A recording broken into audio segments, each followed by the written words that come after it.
wasn't this Fantastic Four movie great? Oh, man, it was awesome. The best Fantastic Four movie ever. And it's not a Fantastic Four movie, it's The Incredibles. Hi, everybody. Welcome to Phantom Zone Movie Special.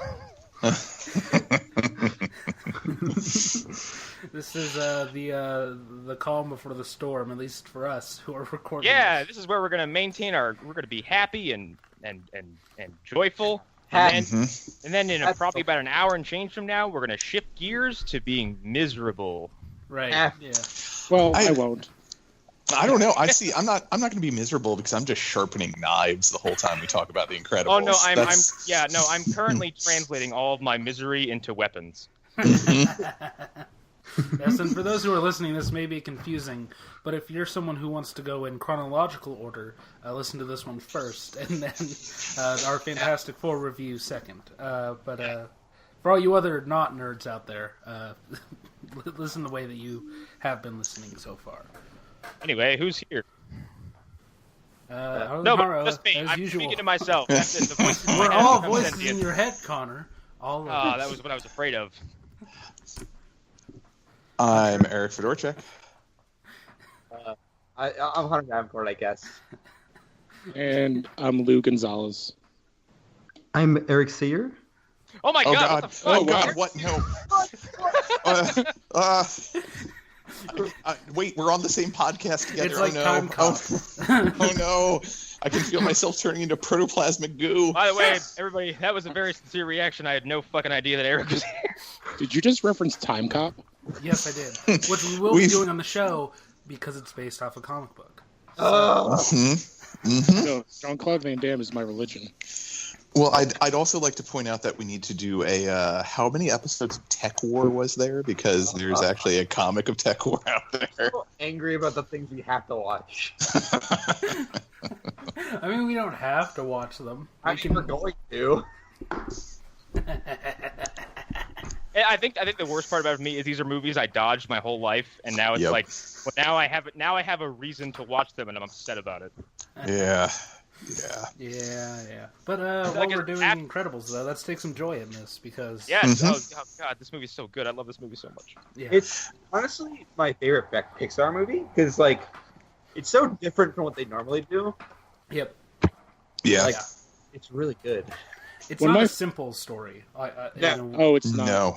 One of my favorite parts about this, though, since we've gotten 2 Deadpool movies, is how much Deadpool kind of bites on the making fun of the superhero genre that this does. Yeah. Like, it makes fun of every single thing that every superhero film has ever done, and it came out so long ago. Yeah. Well, this also had the safety of not being confined to being in a Marvel or DC universe. Oh. So with them doing completely original superheroes, they can just poke fun at everything and anything they want. And it feels so much like a Brad Bird movie, like more than anything else. Like you watch this film and it feels like the only thing he wants to do is make Tomorrowland Next because it's all like a retro futurist world. He's obsessed with the kids. You were literally on my fucking thoughts because there's a very alluring atomic agey vibe to this whole thing. Yep. It's kind of like there's a Fallout Light. Yeah. Or Legion even. That's what I kept thinking during this whole thing. Like, oh, Noah Hawley's just copying Brad Bird. That's interesting. Because this could take place in any time period you wanted, but Noah Hawley is borrowing heavily from the late 60s, early 70s because there's a ton of mid-century design in the set pieces on that show. That's what I was going to say. It was very like Art Deco and reminded me of like Gotham from the Batman animated in the daytime. Yes. Oh, yeah, I can kind of see that. Especially in that early shot when like they're younger, like it was like I was like, oh, this is like the exact same architecture that they used in that show. Yeah. And what I realized after this is where my love of James Bond comes from, because this whole thing is just James Bond wholesale. It's specifically it's tomorrow. Well, what do you mean? A villain living inside of a volcano isn't the most Bond thing I've ever heard of. You Only Live Twice is the movie that this is like. It's ripping off sequences. It's ripping off like stunts and sets, and like the weird like pod that's on a railway is straight out of You Only Live Twice. Oh shit! It is. Yeah, it's all there in this movie. It's just one of the like homages. That was one of the first Bond movies I ever saw. Yeah, and even the music. It's so James Oh, the Bond. music Not is even so- in the big stuff. In the, The music is small such- stuff. It's all big spy music. Yes. Yeah, definitely. I mean, it's, for me at least, coming into this movie back when I first saw it when it came out in the theaters, like, I was already heavily invested into comics. So I went into it enjoying Pixar films before this, at least the few that I'd seen. But this was just such a revelation that someone actually understood everything that made superhero comics good and was able to basically translate it to the screen. But they took everything that was the idealism and the fun of the sets, at least from like the 50s and even early 60s comics, but they were able to modernize it at least with the storytelling. Mm-hmm. When did this come out? This came out in 2004. 2004. When did the Civil War comic come out? 2005 or 6, I think. Yeah, I would say something like this movie managed to predate both the Superhero Registration Act in the comic and the Sokovia Accords in the movie. Yeah, but this movie borrowed somewhat from Watchmen. Yeah. And I Yeah. think Definitely does. they had the Mutant Registration Act way before that. Yeah. That's true. Yeah, they did. That's the thing that Marvel can Yeah. around. So and even there, they took a trope and played with it very well. Mm-hmm. Yeah. Well, I mean, I've seen people compare like this movie to the Watchmen comic and saying, "Oh, it's almost shot for shot the same thing," which There are homages in here. I don't know. I don't remember seeing a big giant jungle in Watchmen. Well, this Oh is- no, I mean, I definitely yeah. did not see a giant blue dick. Yeah. I mean, but you want one though? I mean, come on. Well, I what, don't know. you didn't There is see Frozen. you didn't see the part where Bob ended up killing a Vietnamese woman who was pregnant with his baby. I hate you so much. There is a lot of It's there's gotten a so lot dark of death already. in this movie. Though. Oh, this What's movie that? is They this kill movie a is- ton of henchmen. Yeah, they do. Yeah, this movie is secretly very grim. Yeah. Lots And of it's people kids die. doing the killing. It is. Yeah, Yeah. it Even is. worse. Yeah, Dash kills 2 men horribly. Like, Yeah. yeah. Yeah. Oh, It yeah. also totally. has so much goddamn heart. Like that scene when he's like when they're gonna go towards the end and fight the thing, and he's like, "I can't do it. I can't do it again." I was like, Yes. "Oh." It actually got me to well up a little bit. Well, Yeah. I think It's a- everyone's going to agree with this, that like this movie's probably one of its best traits is that it does an excellent job of portraying superheroes as people too, yeah. and humanizes the shit out of everybody. Well, and that's what I feel like this got right on the head. That so many other superhero films, live action ones that were coming out, weren't understanding. Is that it's not just the suit; it's the story behind the person I in would the say- suit. And to go off of what we compared this with, Fantastic Four. In that movie, nobody's a human being. Everybody's a fucking cartoon character. Well, I mean, Well- Jessica They're Alba not even- is. They're not even I'm not. bad. They're not even cartoon characters. They're just like they're rough drafts of like maybe an idea, and they just went. There's one really good scene for Ben. Gotta that's save it. though. Yeah. Gotta save it. Save it, guys. Save Yeah. it. Well, guys, remember in the continuity, this is happening afterwards. Okay, But, I do want to point out one thing though. I thought they did an amazing job with the kids early on of both showing their balance of wanting to be who they are and then kind of wishing they're normal. Because I know I crapped on like in Black Lightning, the younger daughter. Like I hate that thing that shows do with like, oh, I just want to be normal. I don't want to be a freak. And they did it, but not as like overt. It was just like a couple little lines with the daughter, and it was so well done. Yeah, definitely. They do the whole I was born with power, I have to hide, I have to stay human. That whole story in like 5 scenes. And way better than most movies tend to do it. Definitely. Definitely. Yeah, better than some Well, of I the mean, X-Men movies even. Yeah, I think having I'd say better than all of the X-Men movies, with the exception of one I or think two. Having your kids act out at the dinner table, but including everybody's superpowers, is probably a great example of that, because it's just a family argument, except somebody can stretch and somebody can run fast and somebody can turn invisible. And Bob is like kind of impressed that his son like put tax on the teacher's chair and didn't get caught. Yeah. Yeah. It's like kind of like a proud dad moment. And then the wife, just like that whole, it's like that normal family argument of like, don't encourage him, but with superpowers. Yeah.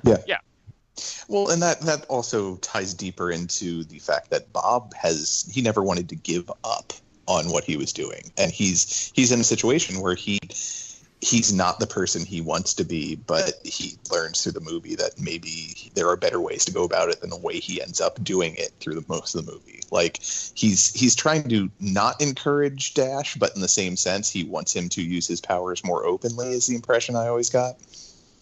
Yeah, he's depressed because he's having to lock up who he really is, and that's why he got fat. He's lethargic. He doesn't like work. He doesn't pay attention to dinner. He's checked out of all of life. Yeah, the misery that comes off those scenes is really well, because he's always just, his face is long. He's got these circles under his eyes. His office is one color. He doesn't light up until Lucius shows up. Until Frozone shows up, and he lights up for a second. That's the first time he's showing any emotion. Yeah, which I cannot wait for the second one, because I hope Frozone has a much bigger role in it. Like he's one of the best parts. Well, I mean, the whole movie is great, but he's one of my favorite parts of this movie as well. Yeah. I hope we never see his wife, but we just hear her so much more.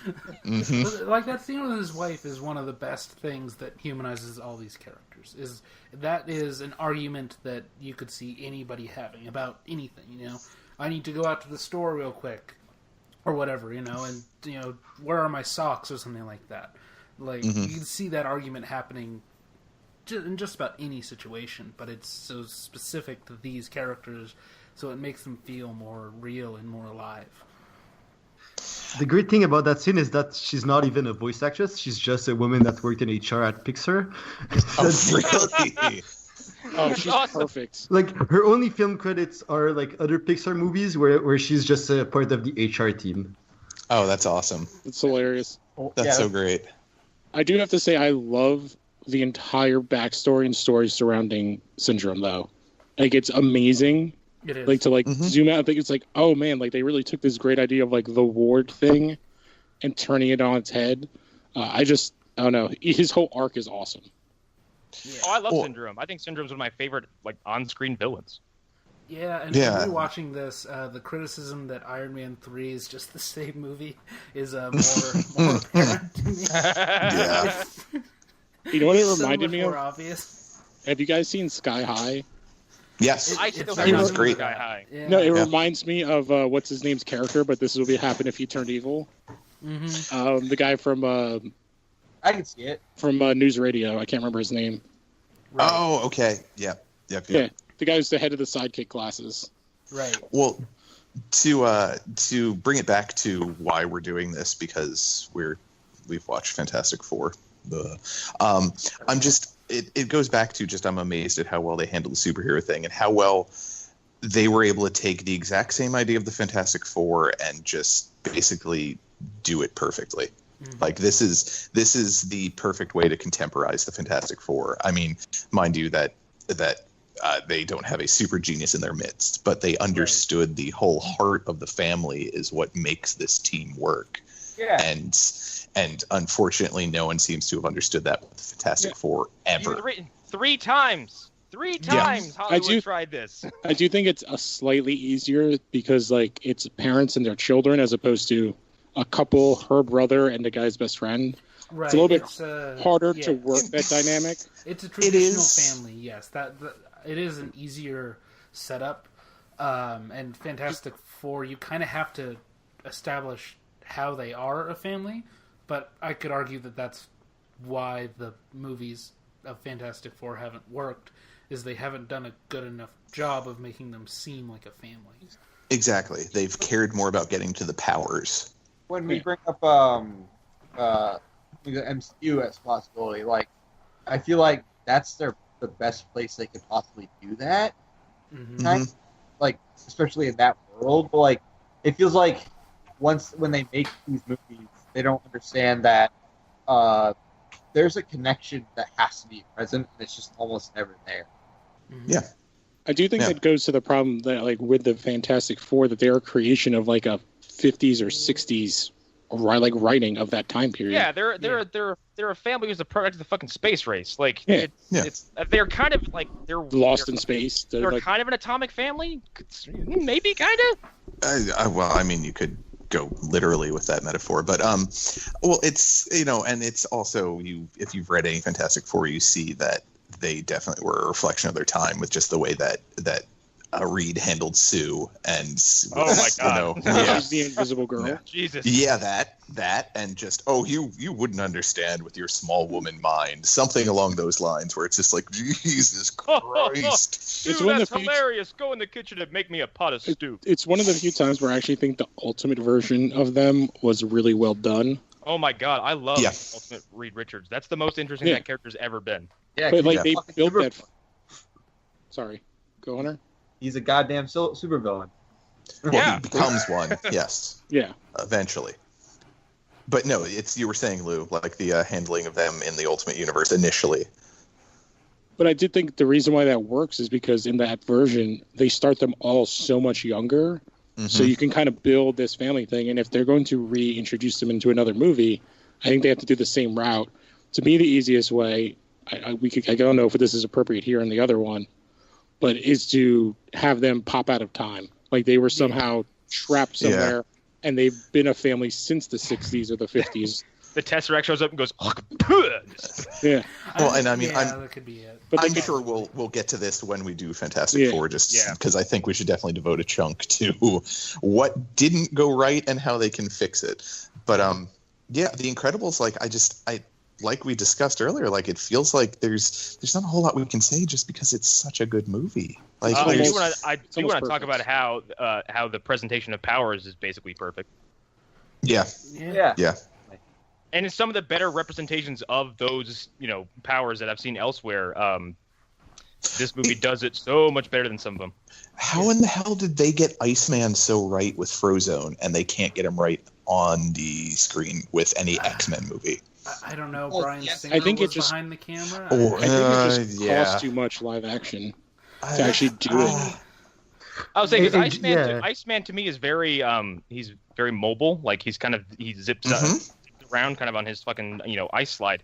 And Yeah. Bryan Singer's Iceman seemed like this grounded tank. Yeah. Yeah. Well, they did I it mean- better in the crossover for CW with They Killer did. Frost. That is true. This is did. accurate. Yeah. But yeah, I mean, there's emotion to this movie, and there's like even so the fact that it's animated doesn't stop it from doing really interesting like camera moves. Like there is a shot in this movie that has a focus pole, which is something that you never see in animation. Like they do interesting things with where your eye is supposed to be in the movie, and they really like play around with what can be done in the effects. I didn't notice that as a child because that's what I was when this came out. What you didn't know what a focus pull was when you No. were 6? No, I had no clue when I was 10, actually. 10. As a 10-year-old watching this after school in like the after school club or whatever, I was just watching it and eating pizza like a little dumbass. And I didn't notice any of like the real talent and like workmanship that goes into this movie, and it was very apparent to me now. And also, the effects do hold up. The animation still looks fairly good. Oh yeah. It was with a couple amazing. exceptions. Maybe when you see that shot of the cave and all the ships, maybe that's not as well done. That looks a little bit unpolished. I don't think anything's going to age as horridly as Toy Story 1 does. Right. Yeah, Yeah. like another 10 Toy years. Story 1, maybe. it's like you look at Toy Story 1 and you go, "Oh my god, this is so blocky." Yeah. Well, I'll be curious to see because I mean I watched my DVD copy of it because I was going to buy the Blu-ray like last weekend, but then I saw that there's a 4K release of it coming out, so I'm just going to wait for that, and I'll be curious to see how much better that looks in 4K, and I wonder if that would possibly solve some of the problems that you might be talking about with the special effects. If they're of a higher definition or a higher rate, they'll actually Right. look much better. Yeah, and I wonder if they would up-res them at this point, or if it would I'm be thinking they probably effective will. to- If they're doing a 4K, because I watched it on Blu-ray on a 4K TV where it did like the kind of up thing, and it still looked gorgeous. Yeah, yeah. So I'll report back and let you know. The one thing I wanted to We say, can do a quick short where I just say it's good and that's it. Yeah. the one thing I never noticed when I was younger and watched this, I wasn't quite 10 when I first watched it, but the foreshadowing when what's his name, when Dash says to the mom after the argument, like, "Oh, if everyone's special, then no one is." I was like, Yeah. "Oh, I never noticed that," and then that's like the whole plot of the movie. Basically towards the line end. Yeah, that line didn't occur to me till I was rewatching it as well. I'd only remembered Syndrome saying it. I didn't realize Dash said it like real early into this film, like first 20 minutes. Yeah. The movie does have a weird moral of like you're born exceptional and you can never become a hero if you're not. Yes, it goes a little bit Anne Randy. Zack Snyder probably loved this film. I will say. So that's a little bit weird. But I think it's more like instead of that, maybe I took it differently. It was more like don't be afraid of how it affects other people. Like just be yourself. That was more what I took from it. Yeah, but I could definitely see that again. I can see the Ayn Rand-ness of this, especially after Tomorrowland, which has a very Ayn Rand to it. Yeah, you could say that. Yeah. So yeah, I could see Jonathan Kent agreeing with some of the decisions made in this film. Hey, that is not my Jonathan Kent. I know. I just like the idea of a tornado. I like the idea of a tornado buying a movie ticket and popcorn, just sitting down to watch this movie. The season finale of season 1. There's 3 tornadoes that hit Smallville. Oh God! And then they all turn into a super tornado, don't they? Oh, yes. So the Kent family reunion is what was going on then. I would say it's the ghost of John Kent's past, present, and future. Yeah, I would say his mom and dad showed up. That's time we've come to. I do not know his mom's name, but I do know his dad's name is Hiram. Of course it is. That's fantastic. Since we were talking about the effects, something I did notice is, and this is something that any effects artist will tell you gets dated fast, the hair. Oh yeah, the hair is very obviously fake hair. So I'm not even gonna give it a point off for that. It's very clear. There's very much a pre-Brave Pixar and a post-Brave Pixar in terms of the hair. Yeah. I love Syndrome's design with the hair. Well, his hair is exceptional because it's so crazy. But like even just like Violet's hair when it's wet. Syndrome looks like something that you could actually see in Watchmen. Like yes, goofs on the side, like in some panel about like, hey, this happened to Bloody Blah. Like his whole design is amazing. Yeah. He's definitely a Watchmen villain, definitely. Syndrome just looks like looks like a random toy you'd find at Toys R Us that has no like attachment to anything.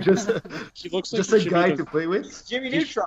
He should be the villain in a Troll Dolls like movie. Oh God, the evil troll.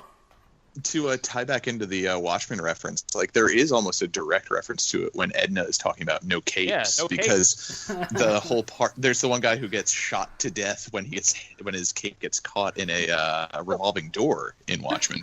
Yeah, so good. We got to talk about the cape montage because it's been quoted. That is so dark and so funny. It's part of like comic lexicon at this point. Yeah, pretty much. Yeah, it's pretty like good. Just the gross number of superheroes who have been killed by their own capes. Yeah, and it's interesting because I mean Marvel characters in general don't have a lot of capes, but and someone correct me if I'm wrong. A lot of characters that we have seen so far have had capes, but with the exception of Strange, the capes haven't made it to screen. Thor has a cape. Yeah, Thor, and they got rid of it in the last movie. Yeah, pretty much. Got rid of his but he shows up with it again though in Infinity War at the end. Yeah, like. But that's it. It's like, he shows up in his Thor shows up in his 2018 model. Like. Yeah. Yeah. Well, didn't he keep the cape design from Ragnarok, where he has just like the single? No, essentially. In Infinity War, he gets a brand spanking new big fucking flowing red cape, and his armor is his armor is closer to the weird Ultimate Thor, where he has the 6 circles, I believe. It looks really heavy duty. It's more like armored than any of the other things that he had. But his cape also in the other movies would like retract and go away at random points. Oh yeah. But back to this. This movie has a lot to say about killing superheroes, actually, because there's a fucking legion of them on Syndrome's Island. Yeah. This movie's not afraid of death at all. Well, they basically say that he's killed all of them, but Mr. Incredible and Frozone. Yeah. Like he's killed basically the entire previous generation of superheroes. It's kind of like Wanted. Yeah, it's very dark. It's an incredibly dark thing to set up in your movie. Which also again feels like a Watchmen thing, because the whole the suspected reason the plot moves forward is because someone is coming after masks. Yeah. Well, yeah, Cape Killer. Well, well, I made the joke. That's the entire book. It has nothing to do with the movie of the same name. Yeah. Wanted. That's the whole story. Is that all the villains got together and they wiped out all the heroes. Yep. Shit. What happens in Logan? Old man Logan. Yeah, that's true. Yeah. That's true. I never read Old Man Logan. I only read Old Man Hawkeye, and I'm waiting for Old Man Peter Parker. No. And Old Man. You mean that Rain? exists. That's Rain. Yeah, I know. And somehow that got squeezed into this episode now, and it wasn't me. It wasn't even me this time. It will always happen. It's part of the lore. It's right there with Jonathan and Doctor Who. Yep. Yeah. Yeah, but this movie it's tends to get a little dark at times and doesn't shy away from it at all. It's why I appreciate it. It treats it treats the person watching it like an adult. Yep. Well, the mom has an entire conversation with the two kids. Like, these aren't the characters from those shows you watch. They will not hesitate to kill children. Yeah. That is heavy for a kid movie. And I also love that Hunter sells it like Yeah, she does. And a woman yelling at her kids after they've been blown out of the sky with a missile, and she's like, "Calm down, or I'll ground you." We're dead. We're dead. We We're died. alive, but we're dead. Speaking of the children, and I'm ashamed to admit this, but whatever. It wasn't until recently, and actually, I think it was either a post from Reddit that someone had screen capped, but talking about why the kids have the names they do. I mean, Dash is rather obvious, but I'd never made the connection with Violet with the idea of ultraviolet rays that you can't Jack see. Jack is Jack of And all Jack trades. is Jack of all trades. Yeah, I was just like, I saw this movie when I was 24. How did I not realize this? Yeah, I think I saw the same thing, and I was like, I'm dumb. Yeah. I mean, Dash makes sense, and Elastigirl having to stretch to be the mother and also the caretaker for the children while Bob is off doing his thing. Yeah, I get that, but yeah, the Violet and Jack thing, I did not realize at the time, and I feel like an idiot for not seeing that. Speaking of Jack, I love that babysitter character. She's great. Well, all the voice acting in this is absolutely amazing. Every side character, especially, is just incredibly good. His boss. Yeah. Oh man, who is playing him again? Because that's It's the guy from Princess Shawn. Bride. Wallace Shawn. Yes. Yeah. But yeah, and you can't. Tricycle you Kid can't, is my favorite though. He's the best. You can't hear that guy's voice though, and just not wait for him to go. Come on, give it to me. Inconceivable. Let's go. And but I love what is it? Brad Edna? Bird as Edna, yeah. That's just Brad Bird. That's hilarious. Is that Wait, really? Wait, who is? Edna. Everyone's really breaking up for me. Oh man, I think we just had a big old connection interruption. Someone just dropped out. You lost, Rick. Fedorchuk is gone. High tech. Well, I guess Arlen has to actually edit this one.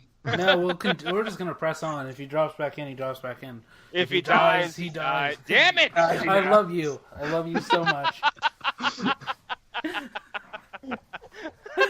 That is the best. Oh Okay. man, I thought it was me and Hunter. Now it's me and you. Damn. Yep. Okay, where were we? Oh yeah, Edna is Brad Bird, which is just. Edna is great. voiced by Brad Bird. Yes, it's That's amazing. fucking incredible. And I love that we can't. I couldn't tell you what Edna is, if she's Eastern European or if she's. Oh, Chinese, I thought she was. or I if thought she's- she was very Asian, but that might be because I am, and that's what I saw in her. I could. That's the thing. I could see an argument being made for any of them. Yeah, I know. Yeah, but apparently she's German. I buy it.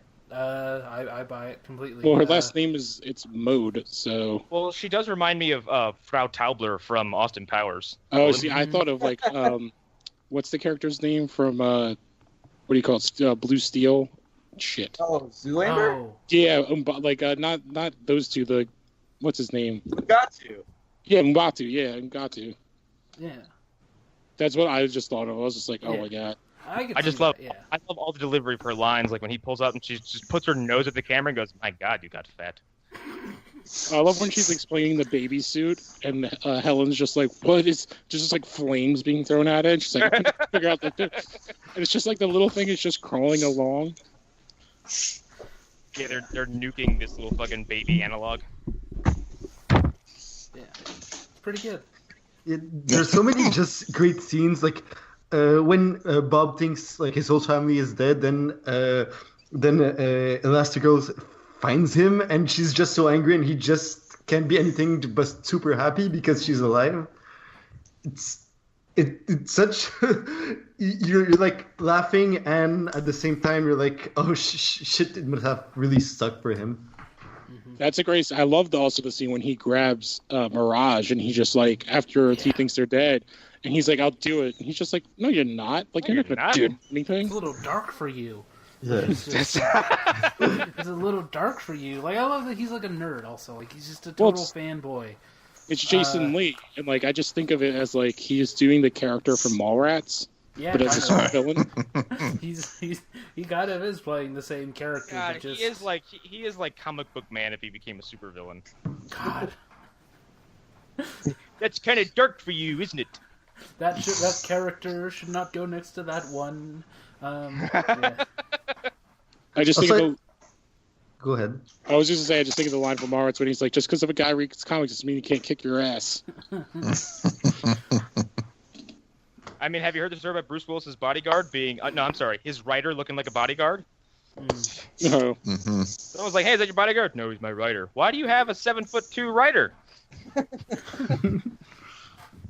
Anyway, so the sequel's coming out this year.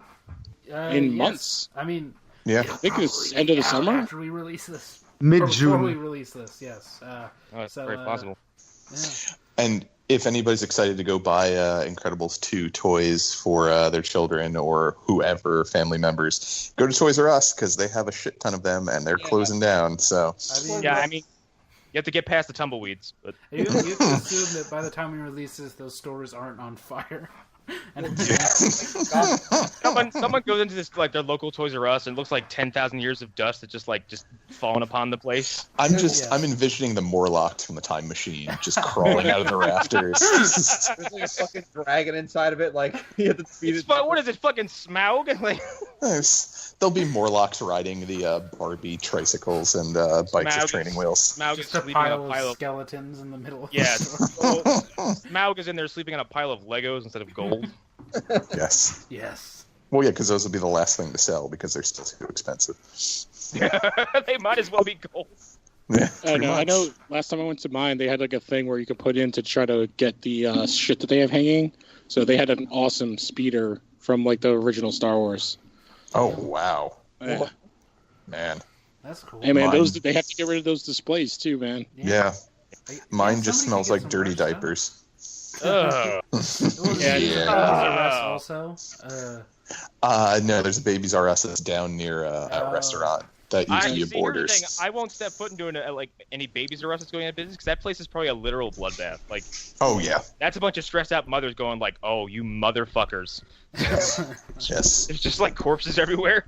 I am buying every diaper you have, and I will kill you for your supply.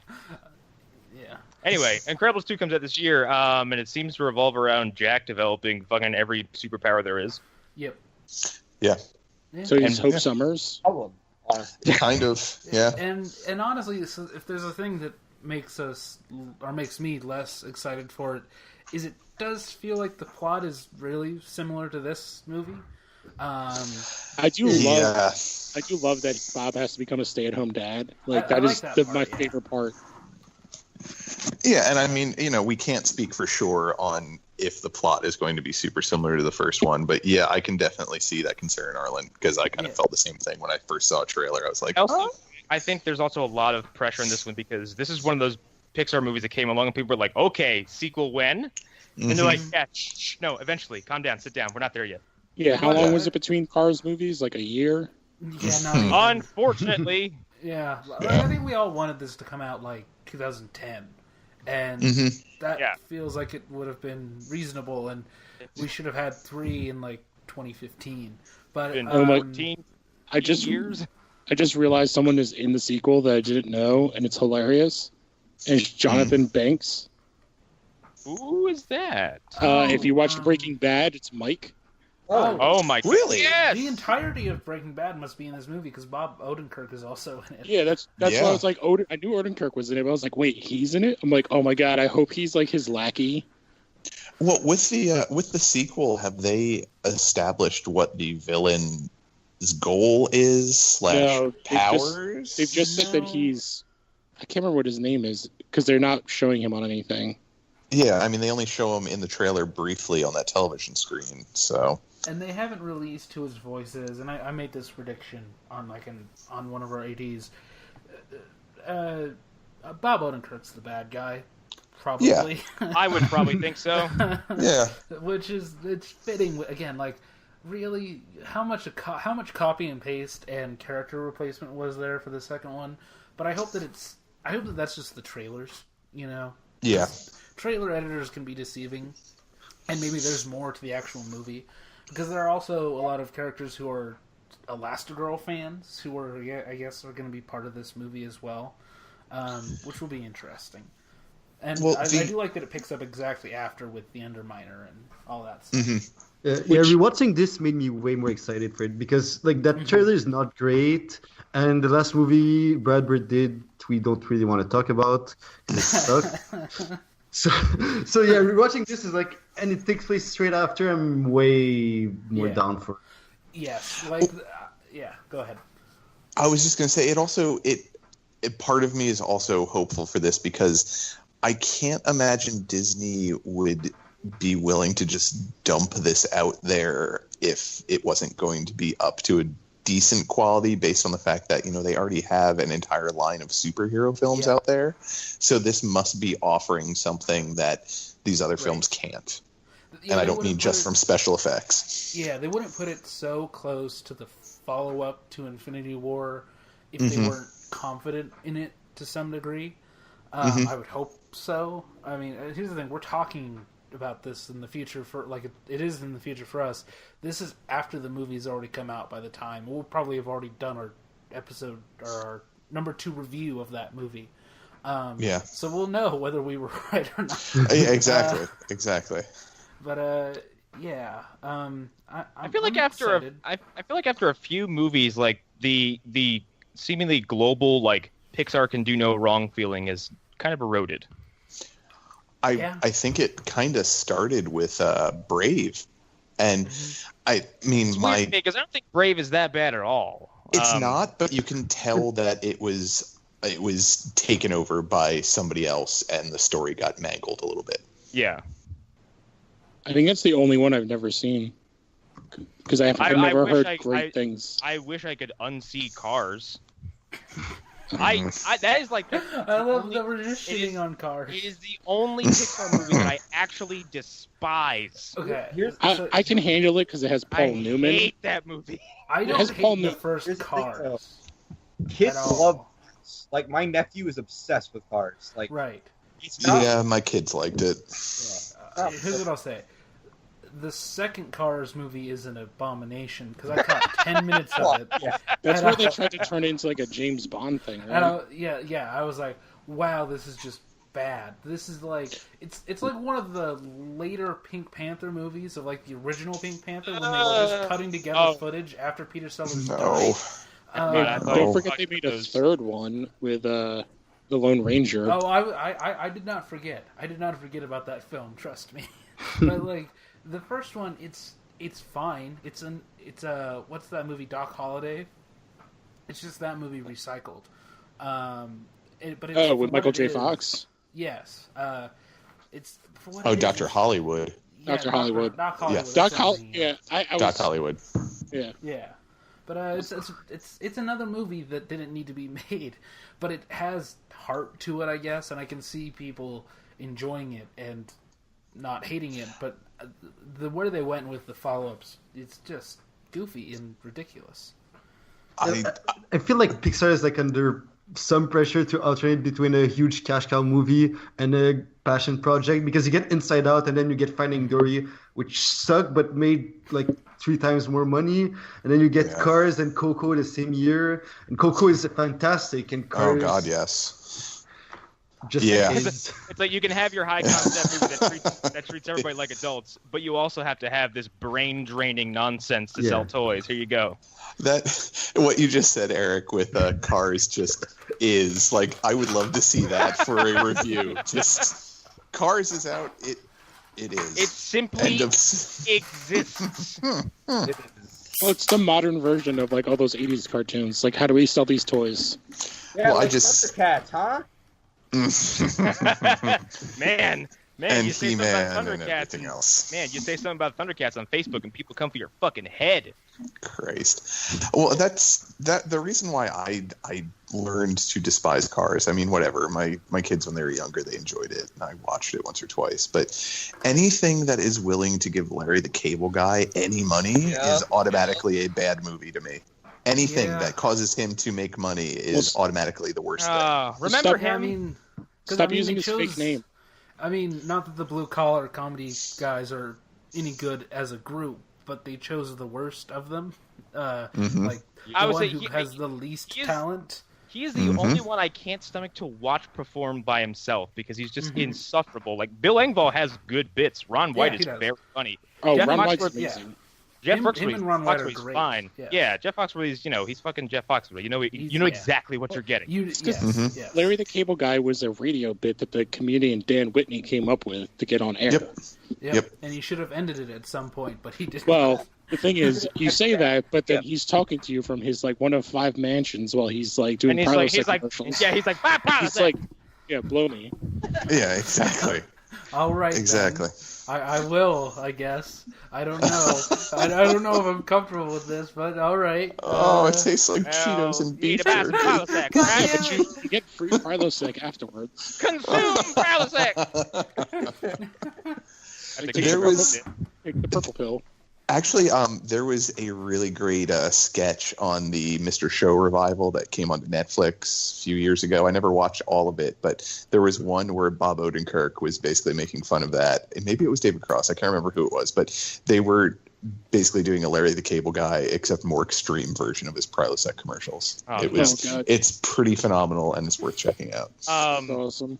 But I mentioned the kind of cooling down on Pixar because I know like their sequels are a weird thing because I feel like the only sequels that everyone like loves altogether is Toy Story. Yeah, It's 'cause most of their they're the ones sequels that have are been straight- called for. Yeah, their sequels are mostly straight money grabs. Yeah. Well, it's also Toy Story had the benefit of coming out relatively soon after the first one, if I remember. Yeah. Yeah. So it was able to engender that goodwill of the audience, while all the other sequels have taken years to come out in between. It also they did the sequels for that like kind of in like with the people who would have watched it as kids. Yeah. Mhm. So like as they grew and kind of hit those different milestones with them, like in the story. Because by the time the third one comes out, like that's kind of right when those kids would be giving up those toys. Yep. And That was my experience. Yeah, Yeah, no, it definitely. functioned the exact same way like the Harry Potter movies do, where as the movies go on, they get more adult and they're fully aware that the people who watch the first 2 movies are going to be grown up by the time the last one comes out. So they treat them like adults. Yes, whereas like Finding Dory, and this is where my trepidation with Incredibles 2 comes from. Finding Dory, as far as I know, because I never finished that movie, because no thank you, it was just the same thing. From what I watched, and that's my problem with a lot of these sequels. It's like it's either something that is completely ridiculous and has nothing to do with the first one, none of the heart, none of what made that movie special, or it's just the same thing over again. I would not like it if they did a WALL-E 2 and it was just Eva and her perspective, Well, and it was just the same thing. I'm looking at their list. It's only till recently that they've really like had like some bombs. Like they started off like crushing it, but then they started doing these sequels because you go from like WALL-E up Toy Story 3, then that's when you start getting Cars 2, Monsters University, Finding Dory, Cars 3. A movie I didn't even know was then was The Good Dinosaur. I've never seen that movie. Terribly. There are reasons for all of this. The biggest one being, if you were to ask me, is that their directors who have been there from the beginning, the people who started it, with the exception of Lee Unkrich they all went on to do other things. John Lasseter became one of the people who ran Disney for quite a bit. Brad Bird went on to make Mission Impossible 4 and Tomorrowland. And Andrew Stanton made John Carter, the movie that we all saw, right, guys? Oh my! John Carter. All right. It was a thing that was on a screen. Shut your whore mouths. That movie is actually fun. Here's the thing. I'm not shitting on that. I have never seen it. I've never seen it. The marketing was garbage. The marketing sold you 5 different movies, and that is why that movie failed, not because of the quality of the film itself. Yeah, I totally agree with you. You know what's funny about what you just said is that I think one of the failures of the recent Fantastic Four reboot, which ties back into Incredibles, is the fact that it is marketed as 3 different films. Yeah. Well, it is also 3 different films. Yeah, exactly. That's the other problem. Like, John Carter is a singular vision that is done phenomenally, I think. And there's no studio meddling. It's the film that he wanted to make. But the studio didn't know how to sell it because Disney was kind of floundering at the time with their trying to sell things to boys and action movies in the Disney line. But they were also trying to sell it as a romance, which you can't have all of your cakes. Just let the movie be what it is, and it ended up great. I mean, you get to have Willem Dafoe as an alien. Well, I would say it's very similar to the problem they did with Tron Legacy. And I think that I will defend that movie till the day I die because I think it's great. Yeah, it's pretty good. The shit showing of Tomorrowland is what killed our trilogy of that. Yeah, I didn't know it had much to do with Tomorrowland as it did with like Tron's original theatrical run, which was like okay, but like didn't set the world on fire. Basically, from everything I've read and heard, is that it was like their last chance of trying to do this, and then they were like, all right, screw it, let's just buy Star Wars and Marvel. Wow. That's part of it. Also, like, fuck it, they're better at it. If Tron were like Ant-Man and it was the 14th Marvel movie, Tron would be in a different place because it did about as well as Ant-Man did. It's like $100 million difference, like just looking at the numbers. But because Tron is the sequel to a 30-year-old movie, and it's not part of this successful living franchise, no more Tron movies. So, yeah, that's how things work. But anyway, and, Pixar, their main talent went other places. That's why they're floundering. With Incredibles, actually, what you guys were just talking about, how Disney didn't have like the grip on the male fan base. Like, The Incredibles actually comes frighteningly close to what they would later do with Marvel. Yeah. Yes. Yep. It's probably like kind of a good. I don't remember if someone here said it before, but it's kind of, if you look at the Marvel movies, what they've kind of done, the same kind of formula. Yeah, they've done similar things. I mean, I don't think Iron Man 3 is quite as much of a ripoff as a lot of people make it out to be, but it follows the same ideas of like, you make something that is very individual, that the director feels personal about, but it also satisfies that big popcorn movie-going experience. And I think this does that. There's a theme and there's an idea here, and there's a feeling that this movie gives, and it is fun. It is just jam-packed with great sequences that are well done and well executed. And it is just fun, to say the least. Well, and Lou, with you saying that, you can see where their Marvel films took ideas from this. I mean, this Incredibles took ideas from just constant comic tropes. And exactly.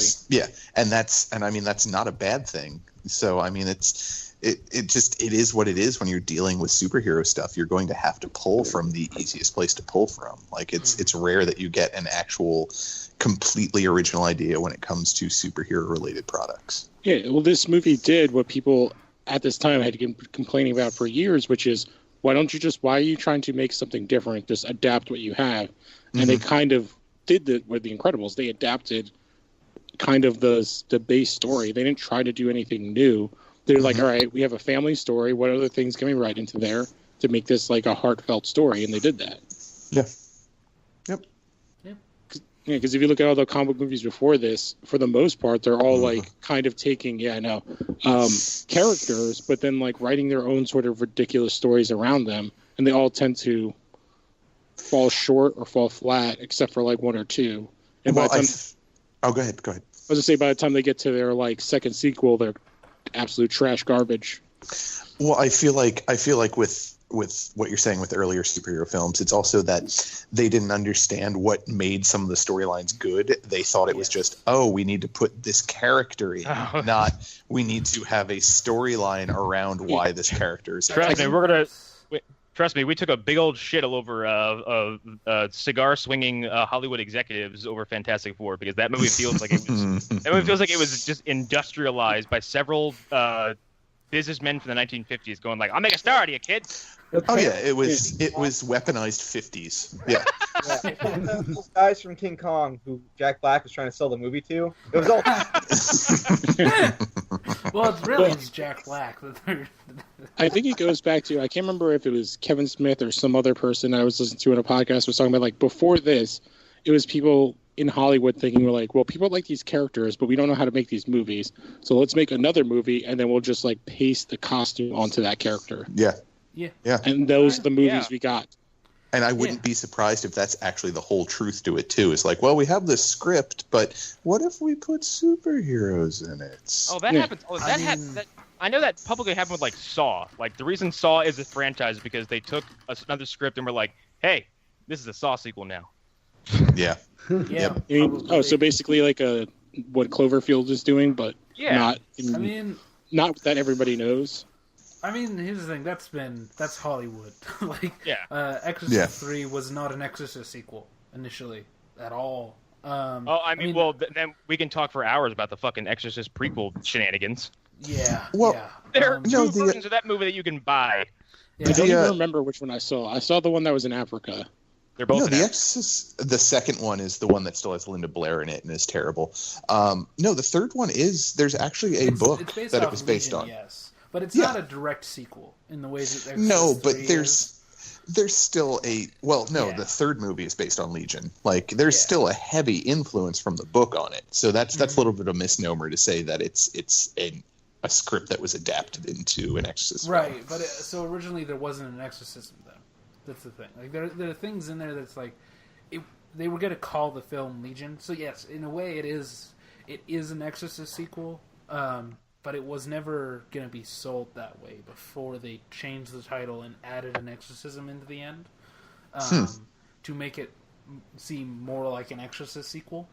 There's a whole complicated thing that happens in that movie. Oh, because I'm trying to remember not to go into the Exorcist cast, but last time I read the book, and mind you, this was years ago, I thought there was the reappearance of Father Karras.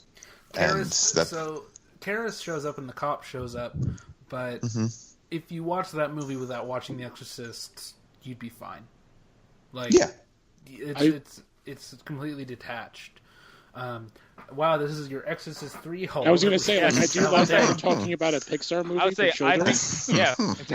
I would say we could probably start moving on over to close on Incredibles. Are there any other things? I mean, we'll get more into this in the Fantastic Four episode. Are there any other things we want to mention here where Fantastic Four, a movie that came out 9 months later, could have improved?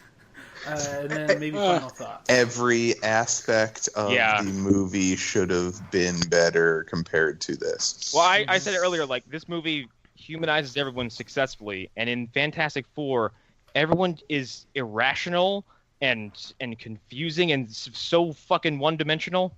Yeah. Victor Von Doom is the worst in this movie. He's like, I'm evil, and I'm going to stay evil. I have stayed evil, and now I'm beaten. We'll talk more about him. This movie strikes a perfect balance between giving you enough about the family, be they a biological or even family because of who they are, hanging out with each other. They give you enough of their interactions with each other to understand why you should care about them, and then have it interspersed with their superhero antics, while Fantastic Four just was in a rush to get them to their powers and their suits and have them fight people. And that was about it. like this movie manages to take the time to make the most typical family movie scene, like stuck in a van together on a road trip, and puts it in, and it feels so natural and it feels so funny, and that's something like you never get. You never get that feeling in Fantastic Four, like never, not for a second.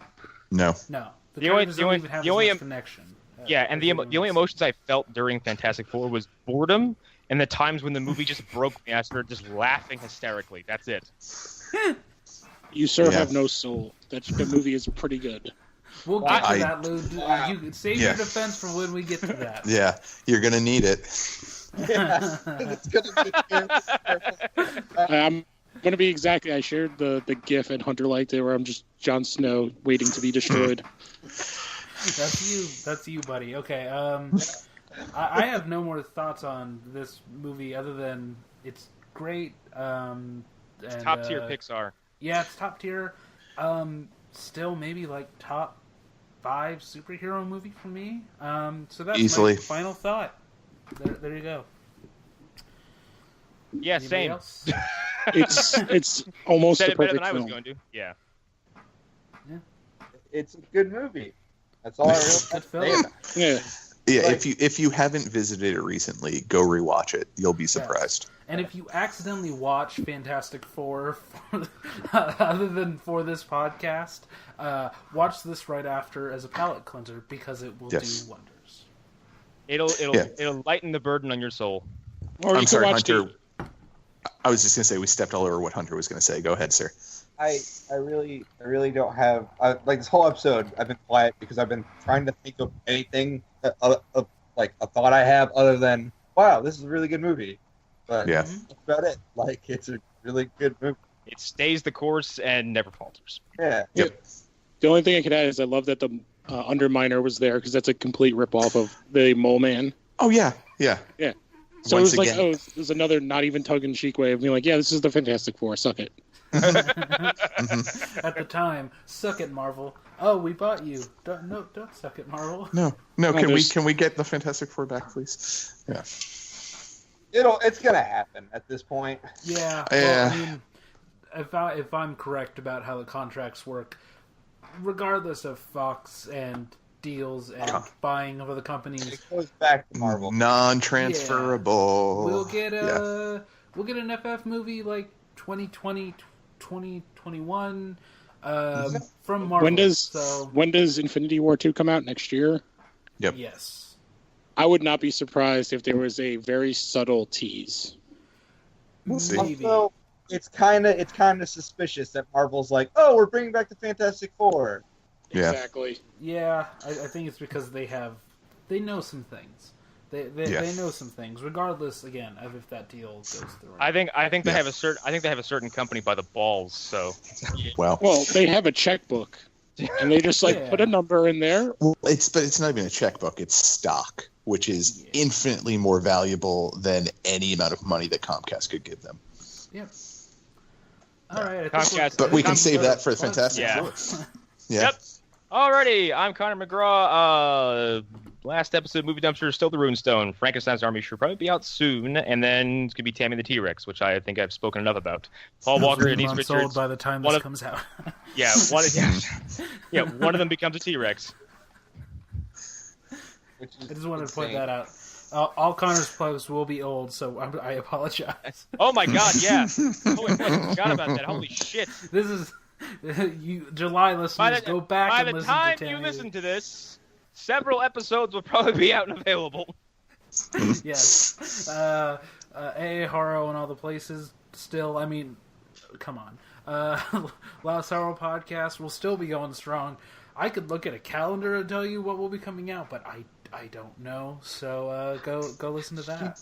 I'm Eric Sayer, and I will tell you what is coming out, which is probably a couple of on the Sarah podcast, a couple of De Palma episodes. If you like superhero stuff and British stuff, we're doing an episode on Misfits soon. That's true. So look forward to that. And I'm E Sayer on Twitter. Hunter? Don't fucking follow me anywhere. Fuck you. Get off my lawn! Turn down your goddamn music. I'm Eric Fedorchak. You can find me floating around the Phantom Zone. You can also find me on Instagram, Eric_Fedor, cats, dogs, food, comics, and I will be your hero, baby. I will. Just like, All right. it's like Is why? Like it's like I always expect it, and then when it happens, I'm still like, ah.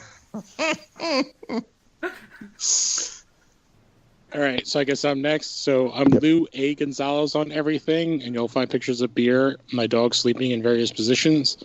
By the time this comes out, we'll be talking about on Smallville Chronicles, the episode with Amy Adams, future Lois Lane, wearing a fat suit. Because that happened in 2001. That's ridiculous. You know, the more you talk about the show, the more I think you guys revisiting it is a fantastic idea. Not me, though. Yes. No. Hey, are you sure you don't want to be in that tornado episode? It's got your name on it. I think. Don't you try to buy me. Don't you try to buy me. But I'm not for sale, you son of a bitch. I'm going to post a picture on here of Lex Luthor covered in blood in a white suit, and you're going to be like, fuck, this show was awesome. One scene does not make an awesome show. All right, I think it's time for Lead Line DVDs. It's Pixar's clobber making time. the frogs gay. Interdimensional child molesters. All right. This has been your Earth Phantom is Zone flat. review of the Fantastic. Nope. Bye, Nope. guys. Of The Incredibles. Bye. Yeah, we reviewed The Incredibles already. Bye. He's like, whatever. Go watch The Incredibles. Go. It's clobbering time.